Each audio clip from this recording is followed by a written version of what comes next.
Hello, everyone, and welcome to today's episode of the Robcast podcast.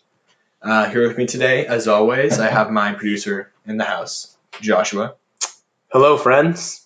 And we are joined again by our very special guest, Jack. Hi, I'm here again. How many times does Jack have to be on the podcast before it gets downgraded just to a guest, as opposed to a special guest? Yeah. About 32 is the cap. Yeah, 32 times. I think he might. He's Jack. wearing a bit thin. I don't know. Yeah. How You're about nice I'm here. your partner now? Well, If I'm not a co-host, then you definitely you remain a guest. You're basically a co-host. Apparently not. if I still make all the money from the podcast, we're all fine. Oh, yeah, You you're you rich. don't. How about As it stands. Instead of assistant to the podcaster, you can be assistant podcaster. I prefer a producer over that. Okay. Okay, producer. What are we doing today? Well, we are opening actually with some unfortunate news. Oh. So our first ever Twitter Trelagina Windsor. You still can't pronounce your name. I'm sorry, Trelagina, but after we just posted an episode of the podcast, the Lane Bengers, episode 7. Very fun. Listen now. Anyways, yeah.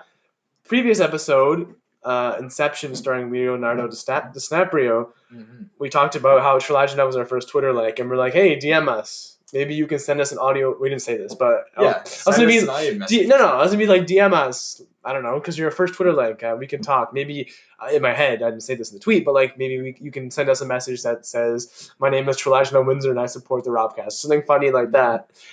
I guess we're not accredited enough as a podcast or a Twitter account, given that we have 0 followers, but he or she actually blocked us. So Trelagina Windsor is officially canceled. Yes. Everyone go to her Twitter account. Yeah. It will be in the description. Yeah, we'll put the ad in the description. And we're gonna flood them with hate messages. Yeah, It's always probably funny. it's probably gonna be only 2 people, but do Yeah. it. It's gonna be me and Josh. And then then the Robcast is gonna get suspended by Twitter, and we're gonna be in hot water. But Yes. We'll just move to Instagram. but yeah, Robcast podcast has hit a new low. Yeah. We have more blocks than we do followers. That's true. Which, hey, you have to make it big. You need enemies. So Yeah. You gotta have you gotta have people arguing. You gotta have people disagreeing. Oh, I can't speak today. Disagreeing with one another. People with different opinions, and that's hopefully what we're gonna bring you today. Yeah. Hopefully, we're going to we're just a yelling podcast. We're gonna yell at each other. Yeah. Tensions will get high. Yeah. Blood will run hot. Other metaphors. But yeah, so step 1, Trelagina Windsor is canceled. Yes. Step 2, our Twitter account looks like a bot account, probably. Yeah. Step 3, Follow today- it. Yeah. follow us, yes, on Twitter, Robcast Podcast 1, Send us audio messages, please. on We Anchor. will And step literally- 4, We'll pay you money to send us audio. we messages. won't. Is that all you have? Just Twitter? We're gonna get the YouTube. Make an Instagram because no one uses Twitter. Well, some people do. Well, us geezers, But we don't know what's hip and cool. I do. So. You as a You youngster, should make know what's an cool. Instagram though. Okay. Instagram Sure. coming soon. You actually Instagram mentioned that commercial. in a previous episode. Yes. We're just gonna push our shirtless pics. Yeah. Yes. Yeah. Anyways, today's episode of the Robcast podcast, we're gonna talk about all things Spider-Man. Yes. We're gonna have a series of topics. Rob and I are gonna go head to head, mano el mano. We're gonna fight physically, emotionally, verbally, mentally. There will be tears. I will cry. And Jack is gonna moderate for us. He's gonna tell us which one of us wins, etc. That's what we're gonna do. And we're gonna come back with debating the best Spider-Man actor right after this short. And we're back to discuss all things Spider-Man. Josh, what are we going to be discussing first? So, to begin, best Spider-Man actor. I will be arguing for, Tobey Maguire, and Robert will be arguing for. Tom Holland. Yes, so we're gonna go mano a mano. Yes. Why don't we flip a coin to see who goes first? Sure. I got it. Heads. Heads. Robert starts. Can I get an As, actual coin? You would think we would have prepped this, or you think we would have like stopped the recording, and then. Okay, I found a coin. No, but we just want to say that even though we might have different opinions, we have been excited these topics, and we do our best to argue the topics that we've been given, Yes. devoid of all personal opinion. Yes. We're pulling a little Skip Bayless Colin Cowherd here, just spineless, baseless, deceitful, arguing whatever's put in front of us. Yes. I'm going to tear it to pieces. I love Skip, though. So, Josh, flip the coin, I'll call it in the air. Okay. Tails. And it is tails. Wait, no, it's heads, actually. Okay, cool. So I go first, I guess. Yeah. Is it Okay. better to go first or second? Oh, you tell me. Okay, anyways. So, Tobias Maguire. What can I say about a man such as him? He was named actually 2002's Sexiest Vegetarian of the Year. Oh. Fun fact. And yeah, so that's my argument. Okay, nice. No, okay. So, Tobey Maguire. I think number one, you look at Peter Parker, him in his role as Peter Parker. He played well that kind of put upon character, struggling to take care of all his responsibilities, be it school or being Spider-Man and all of that, and kind of the balancing of those two worlds. It's very believable that he's a nice guy, he's in this world, and he struggles. You see that struggle with him as Peter Parker. He's able to play the nerd kind of well too, which is something good. It was in essence what Spider-Man is. He's just this kid from Queens who got gifted this amazing, enormous power, but he's a nerd at heart. So I think he plays that really well, that side of Spider-Man. And as actual Spider-Man too, I think as an actor, you see he really brings that heart to the role as well. Just with his facial expressions and stuff. Obviously, he's a bit made fun of a little bit sometimes for getting a bit too intense, but that's kind of what Spider-Man is. He's all heart too, you know what I mean? And he comes in with some quips every now and then too, which is also a part of that. I would say that's what Spider-Man is as the essence. Spider-Man, not necessarily Peter Parker. He's heart, and then obviously you know that he jokes around a little bit. So you saw like in Spider-Man 3 where he goes to Sandman, he's like, I don't know, howdy partner, I'm the sheriff in these parts or something like that. And while he doesn't do it as often as like I guess Andrew Garfield probably quips the most, right? Yes, to instead of stopping criminals, He's kind of mean, but kind of just like quipped, and then they were having diss tracks as he was stopping criminals. yeah. Anyways, yeah, but he's able to blend those two elements well. But I think the heart is what sets him apart necessarily, and the seriousness, and you can see the responsibility dripping from him in his portrayal of a Spider-Man. So I'd say the combination of being a really good role for Peter Parker and bringing the heart. And being able to visually represent the responsibility as Spider-Man, those are the couple of reasons that I'd give Tobey being the best Spider-Man actor. Mm-hmm. So we'll say approximately Good a minute point. 30 to 2 minutes per person then, because I think that's about how much. Okay. Tom Holland. They simply just took all the good things about Tobey and ignored all the bad things about Andrew Garfield and compiled that to create the perfect modern day Spider-Man. It keeps all the classic elements, such as he's a nerd, he's kind of he isn't the center of attention, he's not super popular, he hasn't really figured out what life is yet. We still see him in that high school age, that sweet spot, which is truly a really, kind of difficult and hard part of someone's life. We see in Homecoming how he's, struggling to talk to Liz, and how he's kind of very, not as confident as he is as Spider-Man. As he's Spider-Man, that's his world. He lives for that. He's unsatisfied with who he is as Peter Parker. He loves being Spider-Man. And I feel like that's a really good part of his character, because we all want to be the hero. We all want to be our best selves. Peter Parker is always an allegory for us. Like we're supposed to be him. And Tom Holland is basically us. We're all not really the most popular. We may only have, except you. I mean, I'm pretty popular. We may not all have a lot of friends except Joshua. But I have all the friends, every single friend. But I feel like Tobey was able to really sell it in a way that the other two wasn't. His acting. Tobey was? I mean, Tom. Yes. Continue. Really was really able to sell his performance. It was everything believable. There was very few holes in his acting. he just seems like he's a teenager that wants to have fun, you know. Mm-hmm. And I feel like that's a part of Spider-Man. Like when he's Spider-Man, he's like you say, he's making quips, but they really got especially in Homecoming, the essence of kind of a small town superhero. That's kind of the point. But he's like helping people directions, and getting churros and saving bikes. And I feel like they keep it small and they keep it nice and quiet. And I feel like that's just really Spider-Man to me. Like it feels like they knocked down all the points of what Spider-Man is. And even though he has a big fancy suit, at his heart, he's the same old Spidey that we know and love. Mm-hmm. Interesting. Okay. Banter time. Yeah, Yes, so I'll give some rebuttals to you. And I'll give you some rebuttals to you. Do you want to go first with rebuttals, or do you want me to go first with rebuttals? You can go first. Am I supposed to stop first, or are you supposed to stop first? You talk first. Oh, damn right. Okay, cool. Okay, anyways, yeah, so made some good points. One thing I would say about Tom Holland is that whether they went kind of too far with that high school youthful exuberance. Because I think, like I said with Tobey, a large part of what makes Spider-Man Spider-Man is the seriousness of what he has to come to terms with. And while he did touch on that in Far From Home in terms of him kind of growing into this role of Spider-Man, again, they did really call back. Growing into his role as Spider-Man and trying to accept the seriousness, I think that's more of a callback just to Infinity War or Endgame and the trauma that he experienced as a part of Tony Stark and him becoming quote-unquote the new Iron Man, as opposed to necessarily really driving home that responsibility. While it may be the best modern day Spider-Man, I'm not sure if Tom Holland's Spider-Man is the best Spider-Man, period. Because even in Homecoming, like he's kind of like this stupid kid. He's dumb. He's just like flying around doing like kid stuff. And while that's a good representation, because that's like obviously teens are pretty dumb. I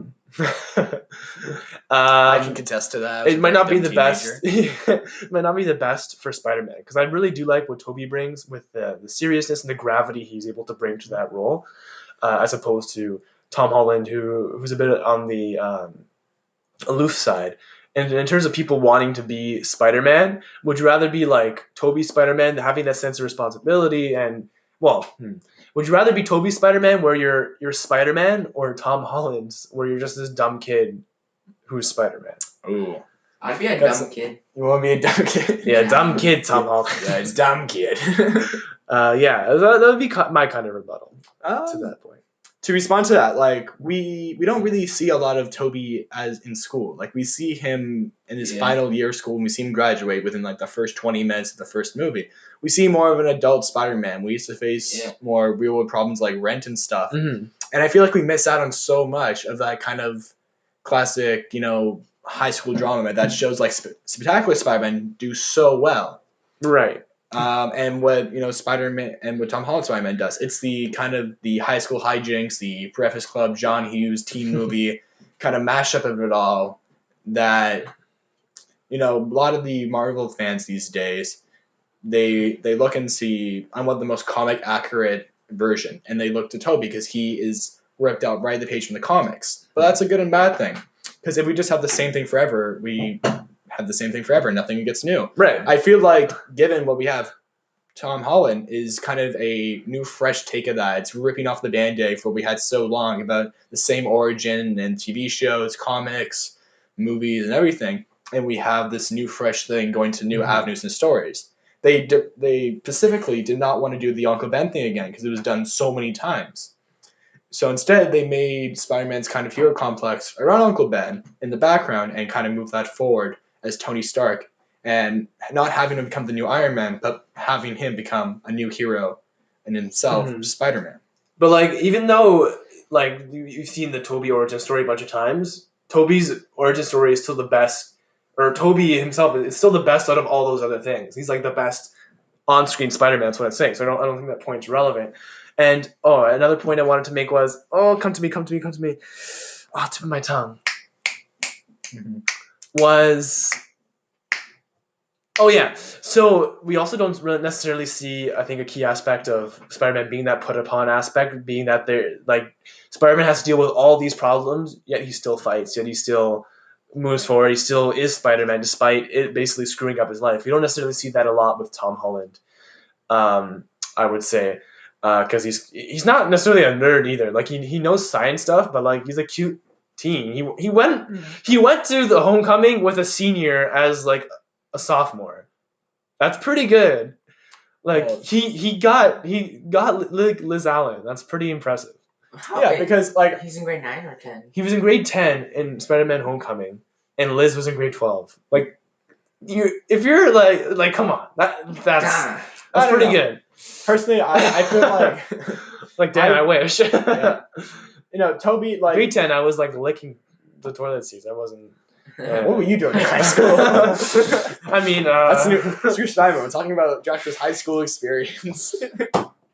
No, but like we all know that Peter Parker is secretly a good guy. MJ gets secretly a good guy. No, but like he kind of puts up like his appearance in school and his lack of confidence puts up walls and stuff that makes him believe that he could maybe never get with a girl like Liz. So he watches from afar in the beginning of Homecoming.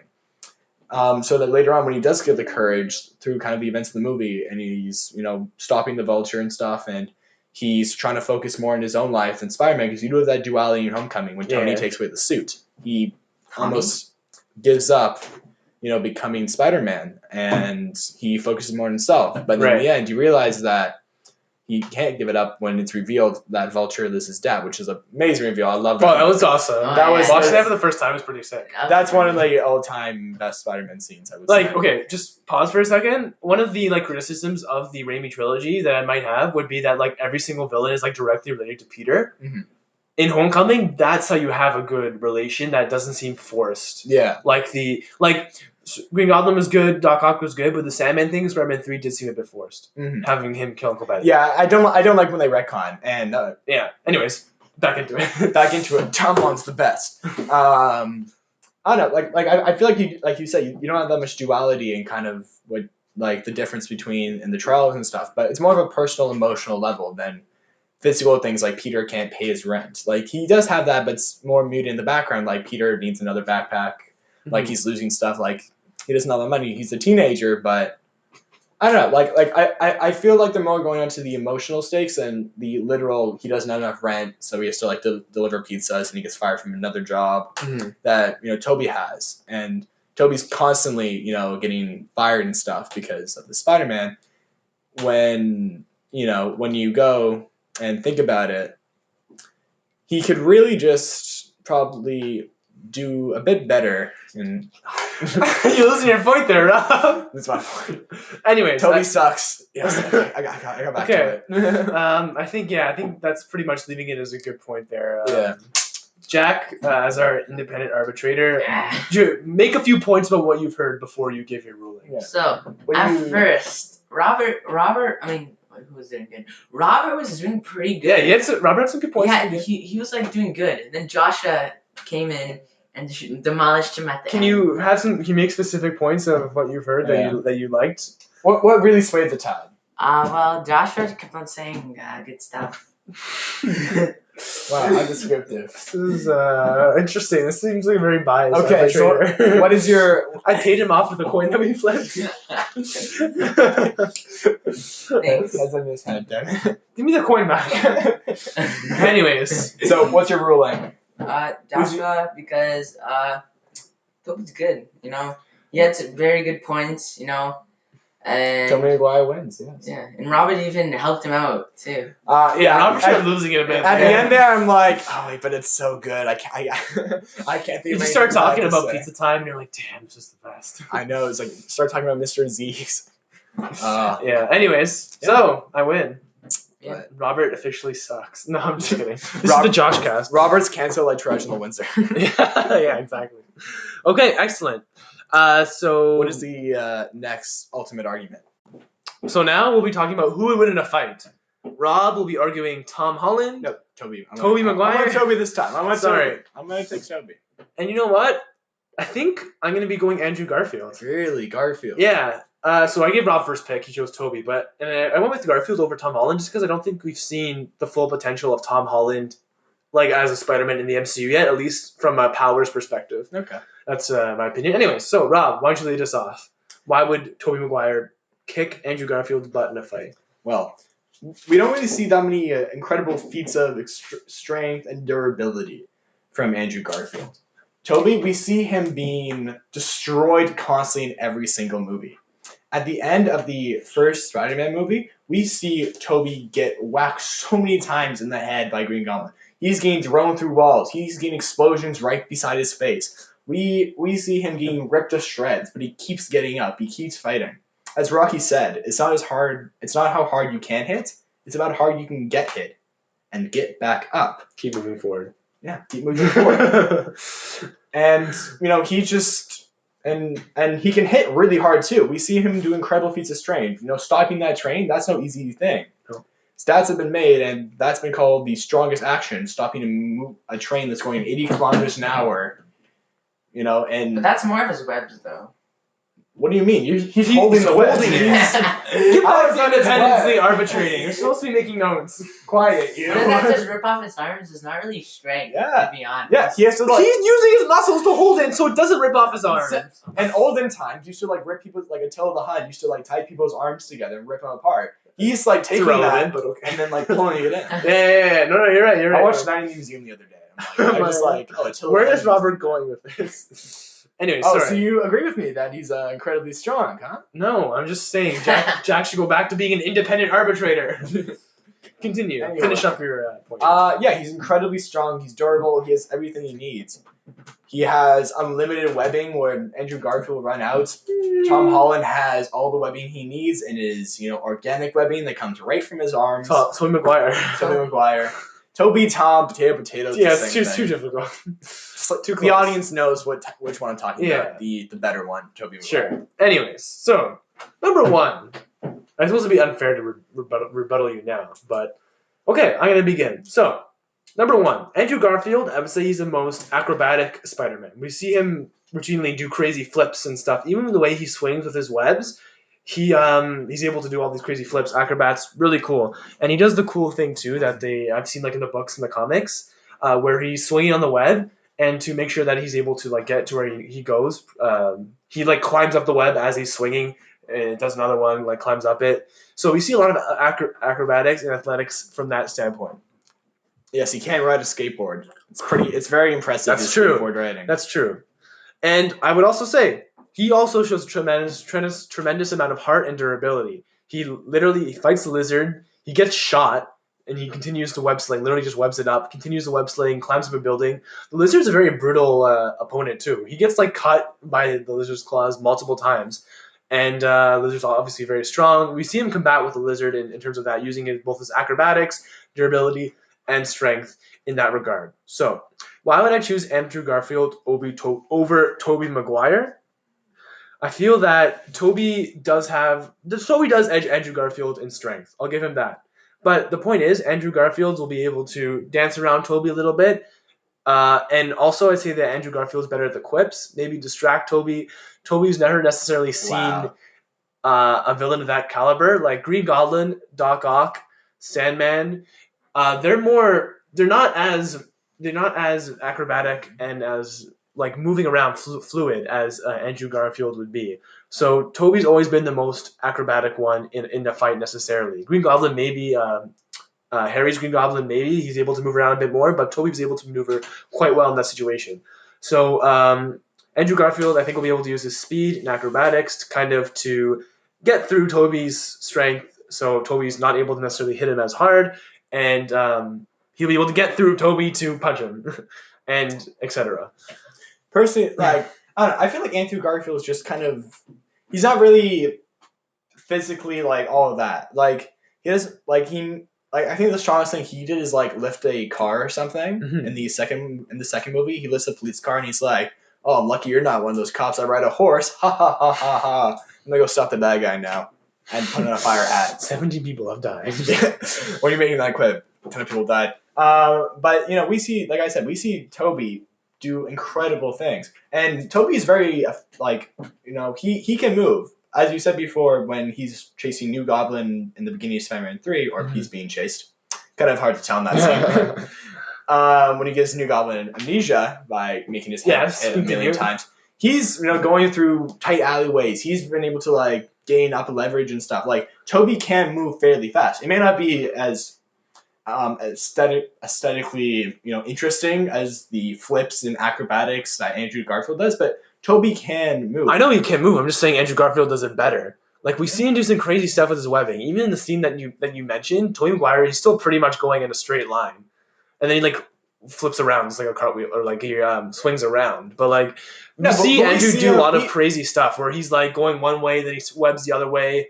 Like he uses his webbing very effectively, and we saw it in the Amazing Spider-Man 2 against Electro, where he's like moving around like a crazy acrobat for his life against Electro. Yeah, but we see like Tobey Maguire, dodging Green Goblin's, disc things, and jumping around. Again, incredible feat of acrobatics. Why is he better than Andrew Garfield? Though I think he's good. He's Spider-Man. I do agree that doesn't hold a candle to dodging literal lightning, but I don't think that Andrew Garfield is nearly as durable as Tobey is. Like he gets shot and he's limping and stuff. He's still moving. Yes, but that's what I said. That's merely a bullet. In Spider-Man 2, the extended cut, he got hit by a train.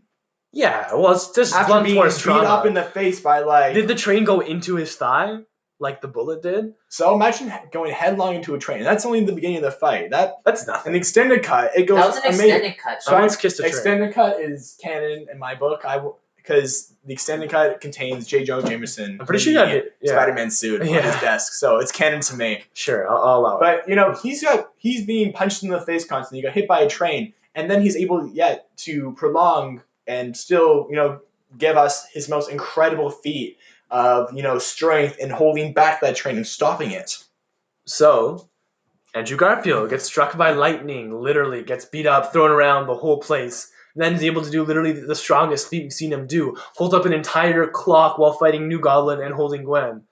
Entire clock? No. That does not hold any... Like, he's not holding it. He's stopping it. He has a foot on Goblin. He has a hand on the clock. He's a hand on Gwen. He's like belly buttons holding Goblin. It's crazy. I'll ask you one question. How does that end up for him? It's the clock. It's a mechanical failure. It's the metal snaps. He's not fast enough. Even though he wasn't fast enough. He couldn't save Gwen. This is not necessarily a speed thing. No one dies in the train scene. Well, yeah. No, you're wrong. No one dies. Doc Ock's humanity died. Nah, it was redeemed in the end. That's different because they're all in this protective bubble. They're in a protective train. What about people who were thrown out of the train? Spider-Man was able to save them. Yeah, because the Doc Ock threw it right to him. But he couldn't save one person. It was a mechanical failure. So the train... Again, that's irrelevant, though. The train's controls being broken. We're talking about a fight, though. Andrew Garfield will weave around Tobey Maguire's slow, lethargic old body. Wow. And punch him in the face. He's more creative with his webbing, and he can move around faster. Yeah, but we see... Okay, so sum up your argument, then we'll go to the judges. Personally, I believe that Tobey Maguire is the best, would win in a fight against any other Spider-Man. Because... Well, Andrew Garfield. Talk about specifically. Sorry. Continue, just go. Because of his durability and being able to take amazing feats of pain and being able to get up, such as getting a grenade to the face, hit by a train, and still end up winning the day every time. And incredible feats of strength, such as holding back a train. And if you want to talk Clock Tower with Andrew Garfield, he fought Doc Ock in our Clock Tower and was able to pick up the Clock Tower pieces without even breaking a sweat and hurl them back right at him. That thing weighs like a piece of Lego. It's nothing. Yeah, to Tobey Maguire Spider-Man, it weighs nothing. Okay. Because he is the best. Joshua?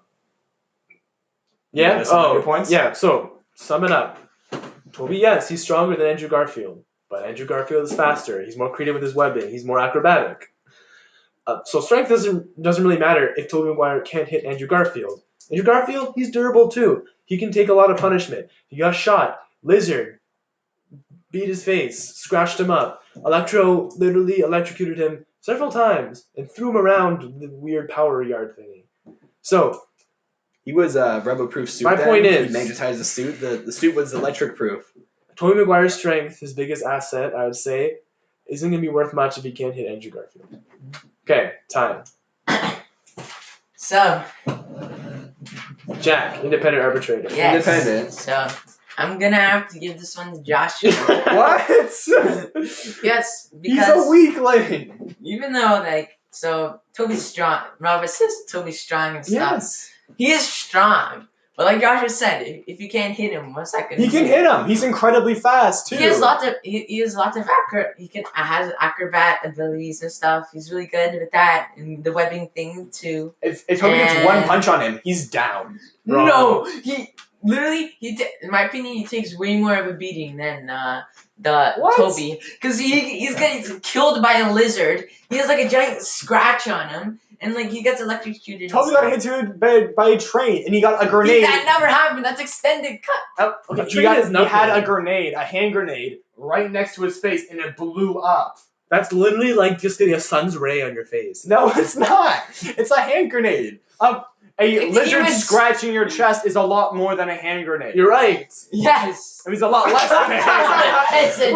I win. A lot less. Imagine 3 giant knives scraping your chest. They were really shallow cuts. That's a flesh wound. Wrong. Peter is badly concussed from getting hit by a train. That was extended cuts. It counts. Same thing. It's okay. How about getting hit by giant bags of money? That's What happened? big bags of gold coins right at his head. Speaking of gold coins, let's flip a coin now. I went. I just think Joshua's paying off Jack. I mean, who's to say? Personally, I would have said Andrew Garfield's probably the weakest, actually. I just argued with what I was given with. Personally, like I would say he's the weakest. That's just my opinion. I don't know. Apparently, His acrobats are pretty good. they are good. Strong. Like okay. Let's not reveal the curtain too much. We're gonna give our personal opinions after arguing. Yes, but well, I guess I'm wrong. Yeah, I've improved Suck it it, wrong. Yeah. Okay. Anyways. Wait, pause. I feel like Toby's only acrobatic when he has his webs and stuff. Like when he's web slinging, not when he's like just normal. No, what do you mean? He dodges like Green Goblin's things. He's able to. Remember in that scene in the burning building where he dodges the thing? He's able to like tangle Doc Ock inside the clock tower. He's like jumping off and dodging I guess all Doc of Ock his things. too. Like he's non-acrobatic. I think it's just like a thing when the movies are made. Yeah. Like wire work Definitely. back then isn't what it is now, and you're able to like CG or it's probably not CG, but like wire work now you can do a lot more insane, crazy flips and stuff. Yeah. I mean, I definitely go Toby in my own personal opinion. Yeah. You're in the curtain. I But know, right? honestly, like I think it's honestly just like a case of Andrew Garfield. It's like let's have a lecture. Let's have him dodge lightning. That was really cool though. It looked cool, but like it's kind of dumb. Anyway, Let's go to our yes. third and potentially final matchup here. Mhm. Robert, should we go best Spider-Man movie, best fight scene, or best Spider-Man movie moment? I want to talk about movie moments because like get down to really nitty at it. What do we love most about Spider-Man? Right. Okay, let's get into it then. So I believe you have the one you chose, Rob? Yes, my scene is from the movie Spider-Man 2. As we declared before in our Starring Toby. starring Tobey Maguire, the best Spider-Man. As we went through in our draft episode, where we found out it was the best superhero movie. Listen to that episode. There's one scene that really stood out to me as a perfect mix of Sam Raimi's development of these movies, of the perfect mix of humor and emotion. Now, this whole movie, Peter Parker has been feeling the stress and the Say it first. the What? pain. I'm saying Okay, go. the pain of him being Spider-Man and how that's affecting his personal life because he can't have one and he can't manage both. He hasn't mastered being Spider-Man yet, so he's missing plays. He can't make rent. Keeps losing his job. Yep. So halfway through the movie, he gives up being Spider-Man and he goes back to that moment. And last time he saw his Uncle Ben before he was dying in his car, and tells him that he can't be the man that he wants him to be anymore. He gives up being Spider-Man. He puts the suit in the trash and he walks away. It's an incredibly emotional moment. You can see that Peter's crying because he's failing his uncle. He really can't do it anymore. And it's incredibly sad. Like it makes me feel emotion. I feel things. I feel Peter. I don't want to become Spider-Man. I don't want to not become Spider-Man, but I see why he's doing it. Like we think that maybe this is the right thing for Peter. And then 2 seconds later, we have an amazing transition into Peter Parker living out that life as raindrops are falling on my head. Plays over top. It's a ridiculous, beautiful scene of just him. It's like in the context, the song works so well. It's a song about no worries. It's a song about just letting it happen. Like he's walking through, he sees police, he sees a car chase, he just bites his hot dog.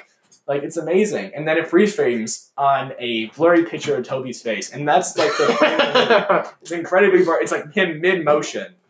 That's the technology they had back then. Yeah, like it's just the perfect mix of emotion, humor, and it's one of my. It gives me a smile every time I see that scene. I will admit that's a good choice to some extent. Mm-hmm. The one I went is from the Spider-Man Homecoming.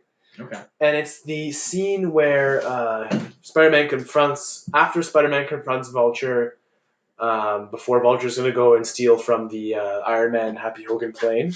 Mm-hmm. And Vulture basically drops the building on Tommy Boy there, Tom Holland, Spider-Man. And so Tom Holland's stuck under this big concrete slab. And he's like, he doesn't know if he can do it. He's at it. He's like crying. He's like, oh gosh, I'm stuck here. Vulture's gonna go steal the thing. We're all screwed. And he like looks in the reflection of the puddle, sees one half of the original costume, the homemade costume that he has, and one half of his face. I think. Yes. Yeah. It's like the classic Spider-Man comics. Yes. The classic duality. Yeah. Oh, sorry. Yeah, because I think the mask. He took off the mask. And the mask was in the puddle face up. Yeah. So he saw one half of his face, one half of the homemade costume. And he hears like Tony say something inspirational. If you do nothing without the suit, then you can't have it. And he like gets together the gumption, the will, and he lifts the big concrete thing up. Water's pouring down around him. And this is amazing scene. Is able to use his will, strength, determination to lift the concrete slab off of him and go pursue the Vulture. Number one, this is a callback to one of the best Spider-Man comic panels, storylines ever, where Spider-Man's fighting Doc Ock, and Doc Ock drops this giant metal machine on him, while this the place that Spider-Man is in is flooding. Same thing. He's like, I gave my best. Well, that's all I can do. What can I do? Then he remembers back to Uncle Ben, remembers back to Aunt May, and realizes what he's fighting for, and is able to lift it off of him. And it's basically the movie moment of that comic moment, which is amazing to see, but it's also the perfect encapsulation of Spider-Man as a character, of fighting even when there's no reason to fight, fighting even when it looks like everything's impossible, fighting even when you've given all that you can, and when no one would fault you for stopping now. That's what Spider-Man is, and that's why I love that moment, and why I think it's the best Spider-Man movie moment. Okay. Well, speaking of comic book homages, we have a perfect, ripped out of the book frame of Peter walking away from his suit in the trash. That's a torn out of the pages comic book moment, and it looks visually stunning. It's true. We may see, I don't feel like that's earned though in Spider-Man Homecoming. Like I feel like at this point he's been tried and stuff, and he just keeps doing it anyway. Like Tom has not actually proven himself and proven without the Uncle Ben there's like great responsibility. He's not fighting for the same values as Toby is. Like it isn't as dramatic loss when seems like he's about to give up, because he doesn't have that Uncle Ben character at least clearly pointed out in these movies that he could be like, I'm fighting for you so this doesn't happen. It's fighting for Liz. He's fighting. Oh, I'm interrupting you. Like that's blasphemy. If he doesn't fight, number one, we know that there's the subtext that something happened to Uncle Ben, and we get. Never clearly said. Well, anyways, regardless, we have Tony Stark saying, "If you're nothing of the suit, you can't have it," and it's about finding that strength within to keep fighting. Fight for Liz. Fight for all the people that the Vulture is gonna go after. That's why he's fighting. Yeah, and that's why it's so emotionally powerful when Toby puts down the mask. Because he's thinking that he literally cannot do this anymore. Like, he's at his very lowest point in all of we see Spider-Man. The point where he decides to not be Spider-Man anymore. And which leads to so much more when he drops his glasses and the music starts playing. The scores in this movie are beautiful. It makes the scene so amazing. He's talking to Uncle Ben. His raindrops are falling on my head. It's very campy. Yeah, but It's not necessarily a powerful moment. As no, you no. put forward. Like when he's talking to Uncle Ben in the car, the score is beautiful. All of the score in the Sam Raimi movies are perfect and iconic. You know, they're dramatic. They swing and soar above all of our expectations, lifting us with them. I just feel like it's a perfect encapsulation of what all it is Spider-Man, and as in the sense of there is going to be that kind of distinction of emotional sacrifice. It's all about sacrifice. Will Peter sacrifice it all? Because we all know he's going to come back in the end, but will he? Like we don't know to what extent if he's going to come back a broken Spider-Man forced into it by necessity, or if he's going to come back someone who is ready to take upon the responsibility put upon him. Mm-hmm. So what I would say, so we're arguing similar points here, or like similar scenes, kind of Spider-Man finding that, or I guess in Spider-Man at a low point. So Spider-Man at a low point, basically, and coming back, at least in my case. So what I would do that sets my clip or my scene apart from yours is, number one, the Uncle Ben scene is very powerful, but you also included the raindrops are falling on my head. I think that's why I would get the edge on this one, because that scene's like, while it's good and it works in the movie, it is very campy, and while you did mention the tonal shift from the Uncle Ben scene to the raindrop scene, that tonal shift might not necessarily be the best thing too, where we go from this emotionally powerful moment kind of to more of an upbeat campy thing. While I do think it works, I think adding that second scene kind of diminishes it a bit. And just a second point, why I think mine is better than yours, is that while it is a powerful moment, we only get the downswing of Spider-Man, of him choosing to give up, not necessarily give up, but him giving up the Spider-Man mantle in this case. With mine, we get both the hopelessness followed by the emotional high and like the emotional uplifting of him choosing to dig deep and lift the concrete slab. But like to your point, I feel like it's a bit rushed. Like we don't see the consequences of him.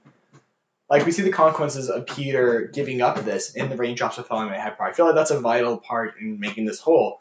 Because the redemption, it takes a while. Like he only comes back in the third act. We spend a decent amount of time with Peter actually being able to fulfill his life. He's able to make Mary Jane's play. He's able to do all these things that he wants to do. And the raindrops fall on my head scene, it shows the consequences of this. We see people getting mugged, and Peter just walks by like everyone else. We see car chases. Peter is actively being helpless to do anything. He's choosing not to. We see, a bike wheel fall out the window and probably killing someone down below, and Peter can't swing down and save him. It's a lot more interesting way, and I believe the campiness helps it because it provides a nice, fun kind of just way of showing this very, kind of serious issue of like, can Peter let go being Spider-Man? Instead of just being, Peter kind of walking around being like, oh my god, that guy's being mugged in Taggart's suit, which he does later. Like, I feel like this is only the beginning of an amazing part of the movie, if Peter struggling with this. This is just the decision, the stone cold, kind of belief that he has about, not doing Spider-Man anymore. Mm-hmm.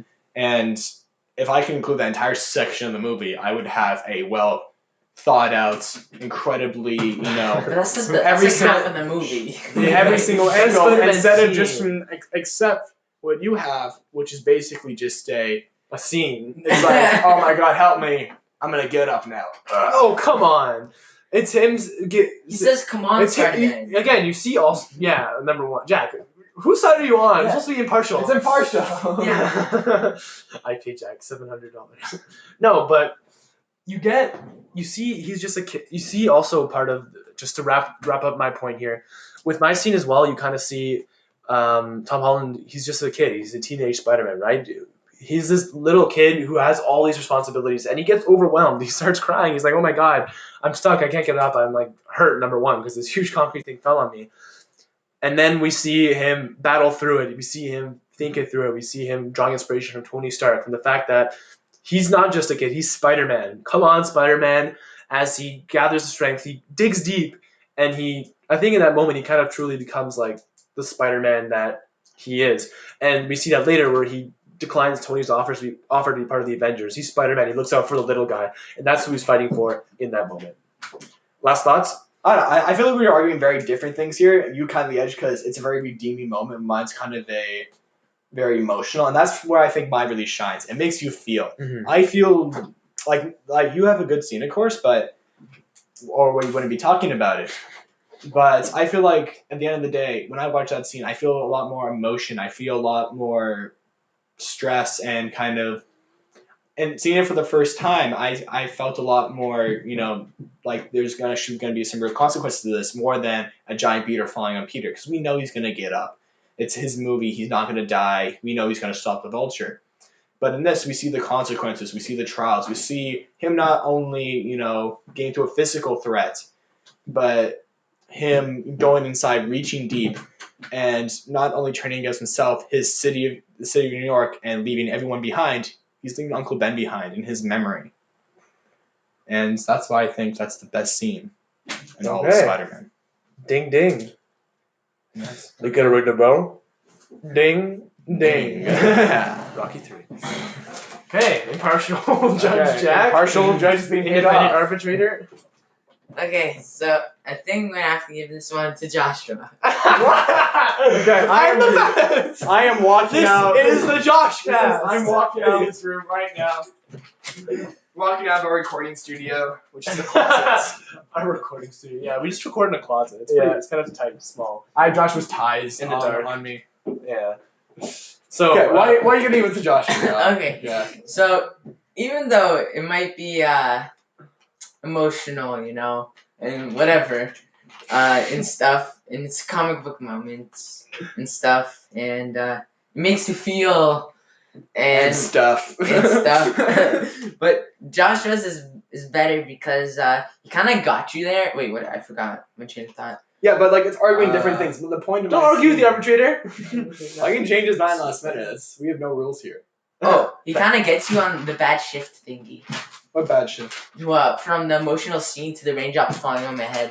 I think that's seamless because like I said, Let me speak. Let me speak. Okay. Okay, so he gets you on that thing, and then it's kind of good because he's never giving up. Becoming Spider-Man, the real Spider-Man. That's a good point too. Okay, you can talk now. Oh boy. Josh is like Jack actually he has some stuff to back it up. He's not just off the cuff here. Yeah.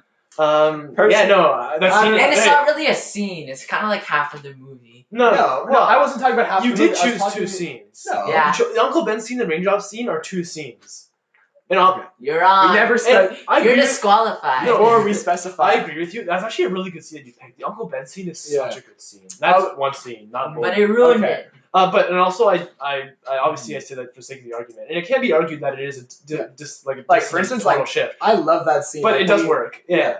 Like you had a very good scene, especially because you have that whole circle redemption. Like, of course, I'm forced to trash out everything, and I have to really go deep there and feel like it's all that was a good argument. It was. Okay, continue. We'll talk about this. But later. I actually really enjoy that scene, and Peter building stuff up. I like how he says, "You got this, Peter." First, oh yeah, he's true to himself before Spider-Man. Right. He's able to realize that he does not need the suit. So he says, "Okay, Peter, you got this, Peter. You got this." No, he's like, "Okay, come on, Spider-Man." No. He says Peter Peter first, right. and then Yeah. Spider-Man, because he embraces being Spider-Man even without the suit. Yeah. That's an incredible scene, but I stand by my choices. No, hey, and that's so you know it's he's Spider-Man too. Because if I was in that situation, I'd just be swearing my head off as I lifted this stupid concrete slab.